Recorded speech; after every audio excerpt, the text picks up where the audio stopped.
Welcome my dear student. अभी आप देख रहे हैं mathematics channel Rajendra concept of mathematics, जहां मिलते हैं आपको हायर मैथमेटिक्स से रिलेटेड अनेक टाइप के वीडियो। और अभी हम डिस्कस करने वाले हैं गॉस एलिमिनेशन मेथड, जिसमें ये लिखा गया है कि solution of system of linear simultaneous equation.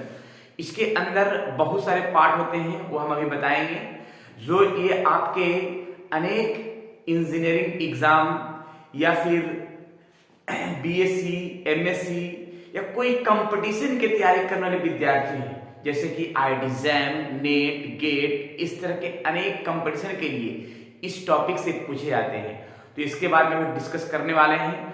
और अगर जो विद्यार्थी बहुत सारे इसका क्वेश्चन प्रैक्टिस करना चाह रहे हैं तो टेलीग्राम ग्रुप में बहुत सारे क्वेश्चन जो है अपलोड कर दिया है, जाके ज्वाइन हो जाएंगे। डिस्क्रिप्शन बॉक्स में लिंक दे दिया गया है, राइट। तो चलते हैं, इसका कुछ इक्वेशन का फॉर्म हम लिखते हैं और इसके बारे में डिटेल जानकारी देते हैं कि क्या इसका मेन फॉर्म है, राइट।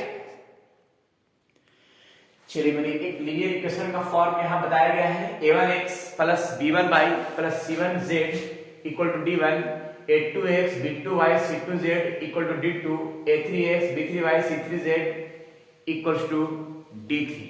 अब इस फॉर्म का एक मैट्रिक्स मेथड का फॉर्म हम सेट करते हैं। जैसे देखिएगा, ax इक्वल टू b, जिसमें से x का a जो पार्ट है वो a लिखा है क्या,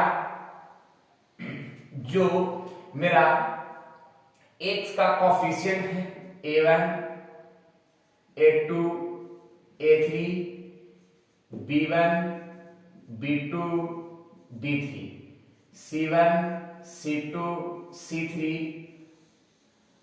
और ये जो पार्ट है x, कैपिटल X जो है, इसको हम लिख सकते हैं x y z, मैट्रिक्स का फॉर्म में x y z, ये पहले भी पढ़े होंगे।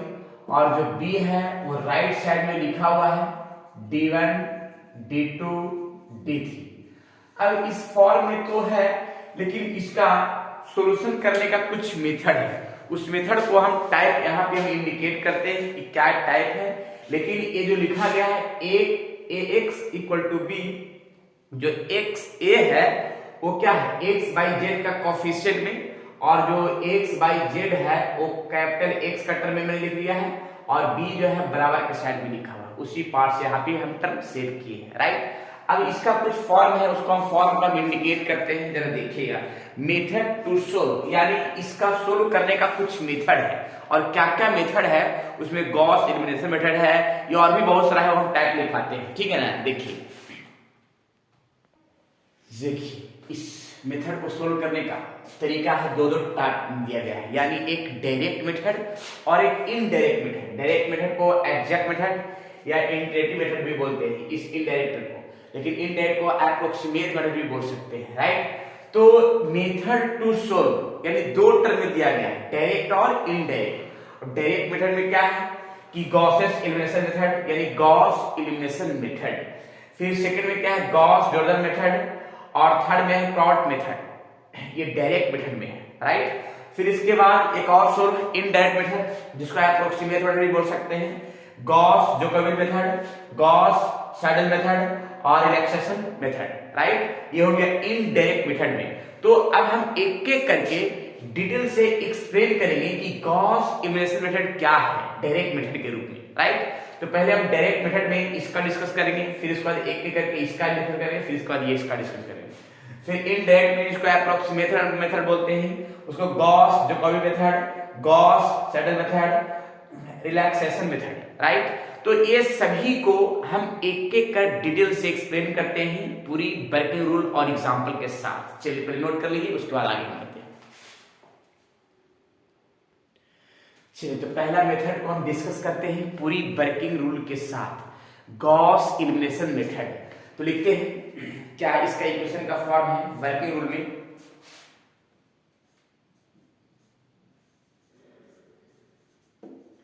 First of all working rule का टर्म क्या है इसका, देखिएगा। देखिए, consider the system of equation, ये इक्वेशन जो सामने दिख रहा है वो अभी इसी इक्वेशन को हम x बाई जेड का वैल्यू निकालेंगे गॉस एलिमिनेशन मेथड से। तो first of all in matrix for in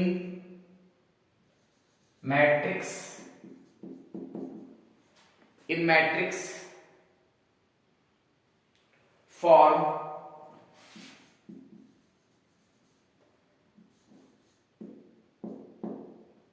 ax equals to b, जो x है a है और x y z का कोफिशिएंट का फॉर्म,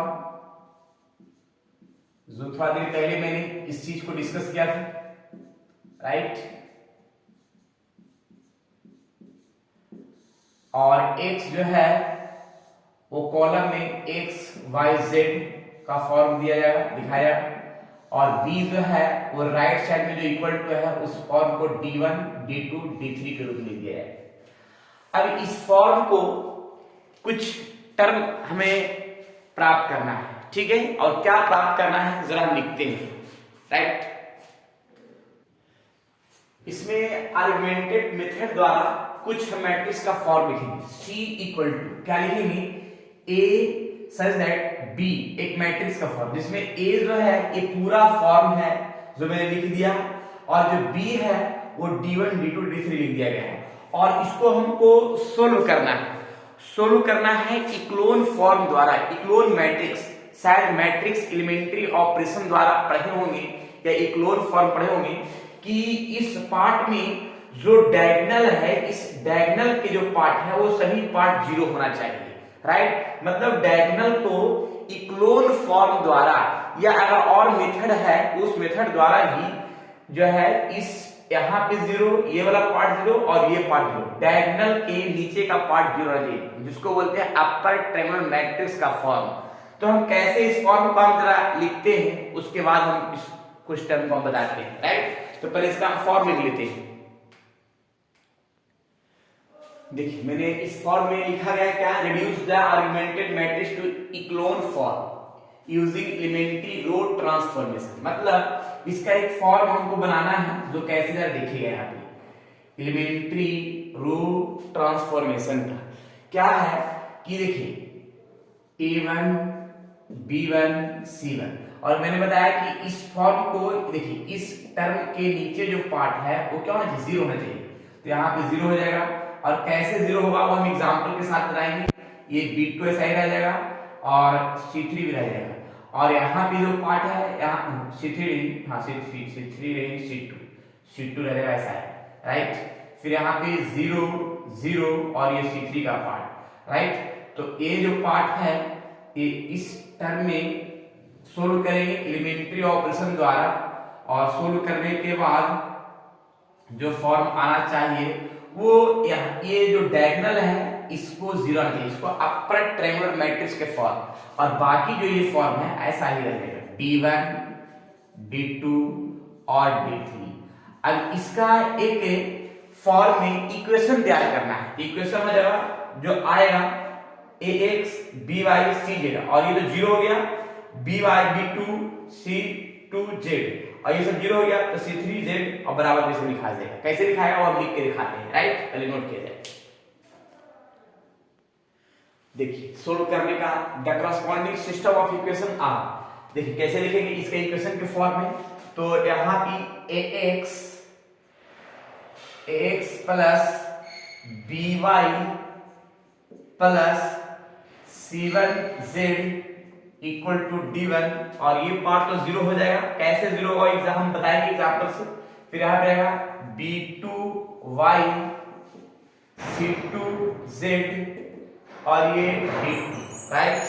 फिर ये भी जीरो, ये भी जीरो, और यहाँ पे क्या होगा C3z और इक्वल टू D3, राइट। ये तीन इक्वेशन का फॉर्म है, और इसको इस इक्वेशन को सोल्व करना है बैक साइड से। मतलब हम यहां से हम z का वैल्यू निकालेंगे, जो z का वैल्यू आएगा फिर हम z का वैल्यू सेकंड टर्म में पुट करेंगे तो आएगा y का वैल्यू, और फर्स्ट में हम x का वैल्यू निकालना है तो y और z पुट करेंगे तो x का वैल्यू आएगा। कैसे जरा हम इस फॉर्म को हम एक टर्म में लिखते हैं, लास्ट में एक लाइन।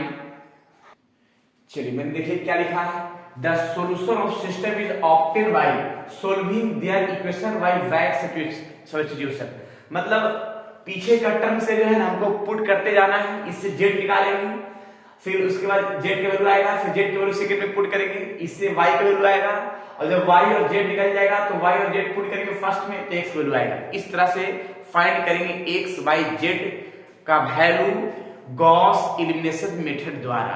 तो मतलब कुछ नहीं करना है, फिर से एक बार शॉर्ट बनाते हैं। पहले एक इक्वेशन है, इस इक्वेशन से हम मैट्रिक्स का फॉर्म इंडिकेट करेंगे ax इक्वल टू b, जिसमें से a का जो फॉर्म है x बाई z का जो कोफिशिएंट लिख देना है, और कैपिटल X बराबर x बाई z है, और जो राइट साइड में इक्वल टू रहेगा d1 d2 d3। यानी इस तरह का फॉर्म हम पहले भी पढ़ेंगे। और आर्गुमेंटेड मेथड में c इक्वल टू क्या है कि जो a सच दैट b एक मैट्रिक्स के फॉर्म में लिखना है, जिसमें a जो है पार्ट यहां दिख रहा है और b जो है ये सामने का ये पार्ट दिख रहा है, राइट। और इसके बाद इसको हमको सोल्व करना है। इसको सोल्व करना है रैंक मैट्रिक्स में पढ़े हुए क्लोन फॉर्म, रैंक मैट्रिक्स निकालने के लिए क्लोन फॉर्म पढ़े होंगे, मैट्रिक्स रो मेथड पढ़े होंगे, बहुत सारा फॉर्म पढ़े होंगे। तो क्लोन फॉर्म द्वारा सोल्व करेंगे, जो आता है मेथड उससे सोल्व कर सकते हैं। तो सोल्व कैसा करना है कि इस डायगोनल के नीचे सभी पार्ट जीरो हो जाना चाहिए, इस डायगोनल के सभी पार्ट जीरो होना चाहिए। अब जीरो कैसे होगा वो हम एग्जांपल से क्लियर करेंगे, या अगर पढ़े होंगे क्लोन फॉर्म मैट्रिक्स मेथड में, अगर नहीं पढ़े हैं तो उसका वीडियो हम अपलोड कर चुके हैं चैनल पे, उसमें जाके देख लीजिएगा। टोटल वीडियो हम बेहतरीन तरीका के साथ होगा, ठीक है।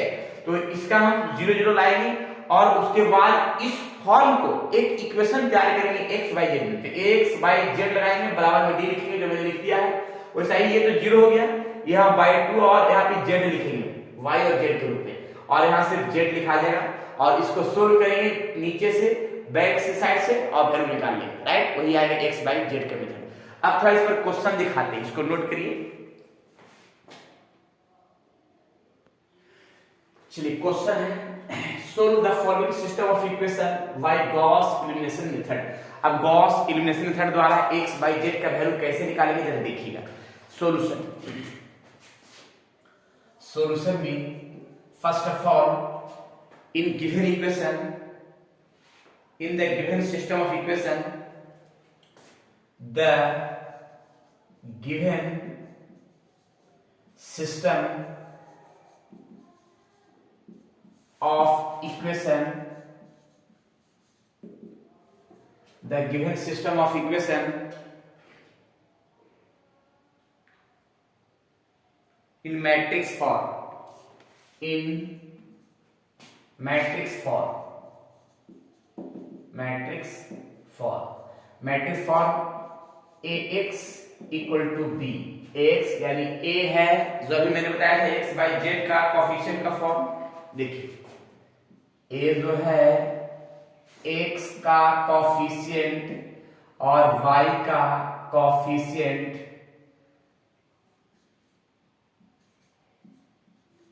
और z का कोफिशिएंट, और यहां पे जो है x y z, और ये बराबर में जो है b वो 5 - 4 और यहाँ पे 10।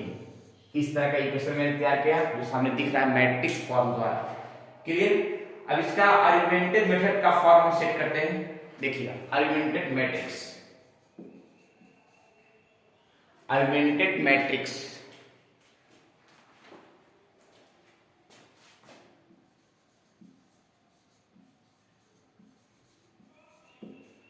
आर्गुमेंटेड मैट्रिक्स में मैंने एक चीज को यहां पे लिखा था, क्या देखिए a सच दैट b का फॉर्म, इस तरह का फॉर्म दिए थे, राइट।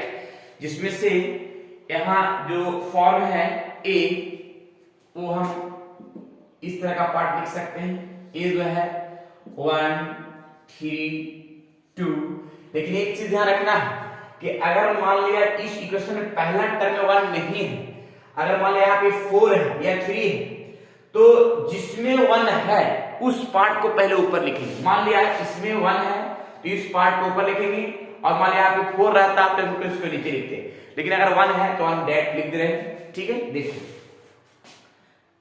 2 4 - 6 1 5 3, और इस फॉर्म में जो b है, b मेरा कितना है 5 माइनस 4 10, राइट। फिर से एक बार बात समझाते हैं। जैसे अगर मान लिया यहाँ पे 1 होना, फर्स्ट पार्ट में 1 होना, यानी फर्स्ट रो का जो फॉर्म है इसमें 1 होना जरूरी है, राइट। अगर 1 नहीं रहता और जिस टर्म में 1 रहता, ठीक है, तो उस टर्म को 1 का फॉर्म हम लिखते। मान ली इस टर्म 1 है तो इस टर्म का पूरा का पार्ट हम ऊपर लिखते, ठीक है, यानी इस पूरा टर्म को ऊपर लिखते और बाकी सब टर्म को नीचे कर देते, राइट। और अगर नहीं है तो, अगर है तो फिर मेरा टर्म सही है। अब इसके बाद इस फॉर्म को सॉल्यूशन करने का तरीका अपनाना है। कैसे सॉल्यूशन करने का तरीका अपनाना है जरा देखिएगा। सॉल्यूशन का तरीका यह है कि हम बताए थे कि इस फॉर्म में इस टर्म के नीचे, यानी ये सभी क्या आना चाहिए, 0 आना चाहिए। तो 0 कैसे आएगा, तो हम इक्लोन फॉर्म रैंक मैट्रिक्स में कुछ टर्म पढ़े थे, उस फॉर्म को यूज करेंगे। क्या है जरा देखिए, इस फॉर्म को लिखते हैं। अगर मान लिया इसको हम टर्म में 0 करना है तो देखिए R2 का जो फॉर्म है 2 से मल्टीप्लाई करके सब्ट्रैक्ट करते हैं R1, राइट। और एक और है क्या कि यहां भी 0 लाना है तो हम डायरेक्ट सब्ट्रैक्ट कर देंगे तो 0 आ जाएगा, राइट। तो देखिएगा एंड R3 में वही काम करते हैं, R3 माइनस R1। अगर आगे देखिए इस फॉर्म को थोड़ा सा हम इंडिकेट के रूप में हम ले आते हैं, राइट। कैसे, सबसे पहले फर्स्ट रो है जो ऐसा ही रहेगा, एडिंग, राइट। 2 से मल्टीप्लाई किया और सब्ट्रैक्ट किया 0 आ जाएगा। 2 से मल्टीप्लाई किया 6 आएगा और सब्ट्रैक्ट करेंगे -2 लिखाएगा। 2 से मल्टीप्लाई करेंगे -4, यहाँ पे 4 आ जाएगा और सब्ट्रैक्ट करेंगे -10, राइट। 2 से मल्टीप्लाई करेंगे यहाँ पे 10 आएगा और घटाएंगे तो -14, राइट। फिर देखिएगा अब R3 में क्या करना है कि R1 को डायरेक्ट सब्ट्रैक्ट करना है, तो इसको इसमें जाके सब्ट्रैक्ट करेंगे 0 आ जाएगा। इसको डायरेक्ट सब्ट्रैक्ट करेंगे यहाँ पे 2 आ जाएगा। इसको डायरेक्ट सब्ट्रैक्ट करेंगे यहाँ 1 आ जाएगा, सब्ट्रैक्ट करेंगे 5 आएगा, राइट। देखिए जहां अगर डॉट है, कुछ गड़बड़ हो रहा है तो उस लाइन को बोलिएगा ताकि उस लाइन को अरेंज सही तरीका से किया जाए और कहीं गलत ना हो जाए, राइट। अब देखिएगा मैंने थ्योरी में दिया था कि यहाँ पार्ट 0 होना चाहिए और इस पार्ट को भी 0 करना है। तो पहले हम एक काम करते हैं कि हम 0 करने के लिए हम इस पार्ट में यहाँ पे 1 लाते हैं, यहाँ 1 लाते हैं। और हम 1 कैसे लाएंगे, जरा हम इस पार्ट से चलते हैं। देखिए R2 का जो फॉर्म है -1/2 से मल्टीप्लाई करते हैं, ठीक है। देखिए और R1 और R3 ऐसा ही लिखा है एज इट इज, राइट। और इसमें देखिए सेकेंड रो में 1/2 से ये 0 ही रहेगा, इसमें कोई चेंज नहीं आना चाहिए। फिर इसमें भी क्या है कि 1 आ जाएगा अगर -1/2 से मल्टीप्लाई करेंगे तो, और इसमें आ जाएगा ओनली 5, राइट। फिर इसमें 1/2 से करेंगे तो आएगा 7 और बाकी जो है थर्ड रो ऐसा ही फिक्स रहेगा, राइट। अब इस फॉर्म की तरह देखिए, आगे हाथ मिलाना है मेरा क्या, क्योंकि ये सब में कोई चेंज नहीं आना चाहिए। अब यहाँ पे लाना है मेरा 0, यहाँ पे क्या लाना है 0, तो डायरेक्ट 2 से मल्टीप्लाई करके सब्ट्रैक्ट कर देंगे। देख लीजिए इस पूरी कहानी का टर्म क्या सही है, तो 2 से मल्टीप्लाई करके सब्ट्रैक्ट करते हैं। R3 का जो फॉर्म है 2 से मल्टीप्लाई करके सब्ट्रैक्ट कर रहे हैं। ये टोटल फॉर्म इक्लोन फॉर्म में पढ़े हैं, जो विद्यार्थी नहीं पढ़े हैं उसका वीडियो अपलोड कर चुके हैं। रैंक मैट्रिक्स का फॉर्म वो जाके पढ़ लेंगे, प्लेलिस्ट में जाकर देख करके। देखिए सबसे पहले हम यहाँ पे 0 1 5 7, अच्छा 2 से मल्टीप्लाई करेंगे कोई फर्क नहीं पड़ेगा, 2 से घटाएंगे 0 आ जाएगा, 2 से 10 आया आएगा -9, 2 से मल्टीप्लाई करेंगे आएगा 14 और घटाएंगे तो 14 में घटेगा तो यहाँ पे आएगा ओनली -9, ये भी -9 आएगा। 14 में 5 घटेगा तो 5 - 14 अर्थात आएगा -9। अब ये फॉर्म आ गया, ये फॉर्म जो है अपना रूप यानी इस डायगोनल के नीचे वो 0 0 आ गया है। अब 0 0 आ गया है तो इसका इक्वेशन तैयार करेंगे, उसका टर्म लिखेंगे the corresponding system of equation, the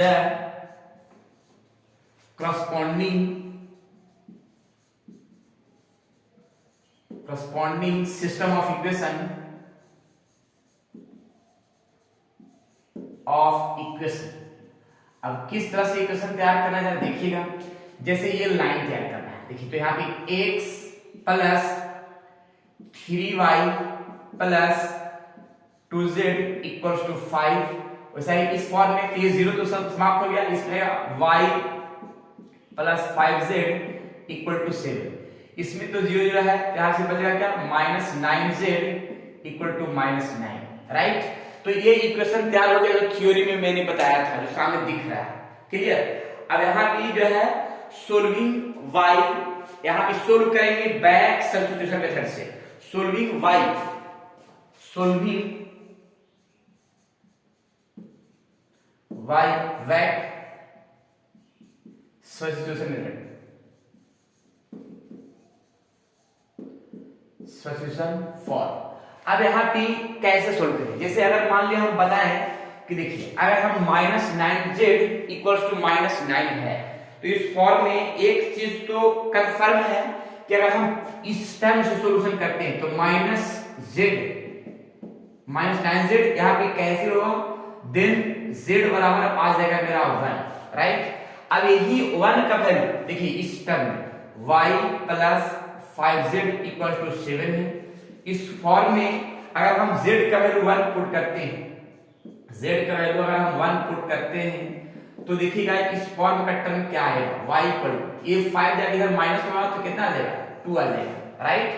अब यहाँ पे z भी निकल गया और y भी निकल गया, तो यहाँ पे फर्स्ट इक्वेशन क्या है, x plus 3y plus 2z equal to 5। इस फॉर्म में हम एक काम करते हैं कि x है 3 है और y का वैल्यू हम पुट करते हैं, तो y का वैल्यू पुट करते हैं, देखिए कितना है 2 है, और z का वैल्यू 1 है तो 1 पुट करते हैं इक्वल टू, अब इस फॉर्म में देखते हैं तो यहाँ आया क्या x plus 6 plus 2 equal to 5।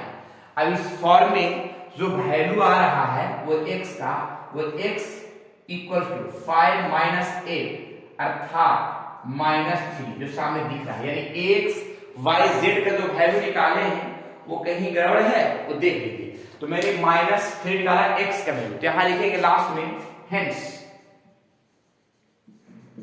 x equals to minus 3, y equals to 2 और z इक्वल्स टू 1। ये मेरा कंप्लीट आंसर हुआ x by z का वैल्यू, जो ये हो गया गॉस एलिमिनेशन मेथड द्वारा। हम इस क्वेश्चन को एक बार फिर से रिपीट करते हैं कि क्या क्या इसका फॉर्म है। देखिए फर्स्ट ऑफ ऑल मैंने जो इक्वेशन है वो सामने दिया है, इस इक्वेशन को मैट्रिक्स फॉर्म में इंडिकेट किया है ax इक्वल टू b, जो a है मेरा x by z का कोएफिशिएंट और कैपिटल X जो है x by z कॉलम में लिख दिया, और जो b होगा वो बराबर के साइड में जो लिखा हुआ है वो b बराबर लिखाएगा। अब यहाँ पे आर्गुमेंटेड मेथड में क्या है कि c बराबर a such that b, यानी इसी फॉर्म का आर्गुमेंटेड मेथड बोलते हैं, जिसमें a बराबर जो है इस फॉर्म को मैंने लिख दिया और b है जो ये बराबर के साइड में लिखा वो लिख दिया मैंने इस फॉर्म की, राइट। अब इसको ऐसा सोल्व करना है जो सोल्व करके डायगोनल के नीचे का पार्ट है वो जीरो आना चाहिए, जिसको बोलते हैं upper triangular matrix, right. Upper triangular matrix जो डायगोनल के नीचे क्या होना चाहिए, जीरो होना चाहिए। तो ये सोल्व करेंगे इक्लोन फॉर्म द्वारा, रैंक मैट्रिक्स में पढ़े होंगे। तो यहाँ पे मैंने क्या किया, R2 यानी सेकेंड रो जो है फर्स्ट रो में 2 से मल्टीप्लाई करके घटाएंगे, तो देखिए घटाया तो 0 आ गया, घटाने पर -2 -10 और यहाँ पे -14, और फिर आगे R3 माइनस R1, अब R3 में लिखना है, यानी इसको लेकर R3 में घटाया गया तो ये फॉर्म आया। देखिए कहीं डॉट अगर होगा माइनस प्लस में तो बोलिएगा, ठीक है, कमेंट में सुधारिएगा। और ये आ गया, लेकिन यहाँ पे लाना था एक और जीरो, 2 जीरो आ गया। अब इसको जीरो लाने के चक्कर में ये सब चेंजिंग नहीं करना है, ये सब चेंजिंग नहीं करना है, राइट। तो ये सब चेंजिंग नहीं करना है, तो इस फॉर्म के लिए पहले ध्यान रखना है कि ये आएगा कैसे। तो मैंने सोचा कि यहाँ पे का पार्ट 1 लाने के चक्कर में, तो 1 कैसे आएगा, तो मैंने देखा कि अगर -1 और 2 में हम सेकंड रो में मल्टीप्लाई करते हैं तो एक फॉर्म दिखे सामने दिख रहा है, ठीक है, बाकी सेकंड और फर्स्ट और थर्ड फिक्स रह गया। अब हम 2 से मल्टीप्लाई करके घटा देंगे, देखिए R3 माइनस 2 into R2 अगर घटाते हैं तो यहाँ पे का पार्ट जो है देखिए ये सब जीरो है, लेकिन 2 से मैं घटाएंगे 0 आ जाएगा, 2 से मैं घटाएंगे -9 आएगा, 2 से मैं घटाएंगे -9 आएगा, राइट। अब इस फॉर्म को एक इक्वेशन के फॉर्म में देना है, तो इक्वेशन के फॉर्म में क्या देना है, यहाँ x 3y 2z equal to 5 लिखा है, वो सामने लिख दिया है, ये तो जीरो समाप्त हो गया, यहाँ पे y, यहाँ पे 5z इक्वल टू 7 और यहाँ भी 0 समाप्त, -9z और इक्वल टू -9। अब इसको सोल्व करना है पीछे से। कैसे सोल्व करना है? तो मैंने पहले z का वैल्यू निकाल लिया, क्योंकि इससे -9 और -9 काटेगा तो 0 1 आ जाएगा, और यही 1 हम पुट करेंगे सेकंड इक्वेशन में। देखिए यहाँ पे सेकंड इक्वेशन में z का वैल्यू 1 पुट कर दिया, तो z का वैल्यू 1 पुट किया तो यहाँ पे y का वैल्यू कितना आ गया? 2 आ गया। अब सही फिर फर्स्ट इक्वेशन में y और z पुट कर देंगे, y और z का वैल्यू पुट करके दिखाया तो x वैल्यू आया -3। तो इस मेथड से हम जो है गॉस एलिमिनेशन मेथड से सोल्व कर सकते हैं x by z का वैल्यू, राइट। चलिए इस पर एक क्वेश्चन भी देते हैं, जो क्वेश्चन बनाइएगा, राइट। चलिए एक क्वेश्चन मैंने सेकंड दिया है SW के रूप में, तो इस क्वेश्चन को बनाना है गॉस एलिमिनेशन मेथड द्वारा, और बनाने के बाद कौन सा ऑप्शन होगा उसका आंसर बताना है कमेंट बॉक्स में सभी विद्यार्थियों को, राइट। अगर नहीं ये बनेगा क्वेश्चन, तो नहीं बनने के बाद ये भी बताना है, ताकि हम जो है इस पर भी वीडियो बनाएं और क्वेश्चन का सॉल्यूशन करें। और अगर ये वीडियो अच्छा लगा, क्वेश्चन समझ में आया, तो विद्यार्थियों भी जरूर शेयर कीजिएगा। और इसके अगले जो मेथड है, इसका मैंने 6 टर्म बताया, डायरेक्ट में 3 टर्म और इनडायरेक्ट में 3 मेथड बताया है, तो सभी को हम डिटेल से एक्सप्लेन करते हुए एग्जांपल के साथ क्लियर करेंगे। जब तक के लिए ये गॉस एलिमिनेशन मेथड पढ़िए, और जो भी डाउट है उसको कमेंट बॉक्स में जरूर करिए, राइट। चलिए ठीक है, फिर नेक्स्ट क्लास में मिलते हैं। जब तक के लिए आप लोग खुश रहिए, स्वस्थ रहिए और मस्त रहिए, पढ़ते रहिए गॉस एलिमिनेशन मेथड का सॉल्यूशन x by z का वैल्यू कैसे निकालेंगे, राइट।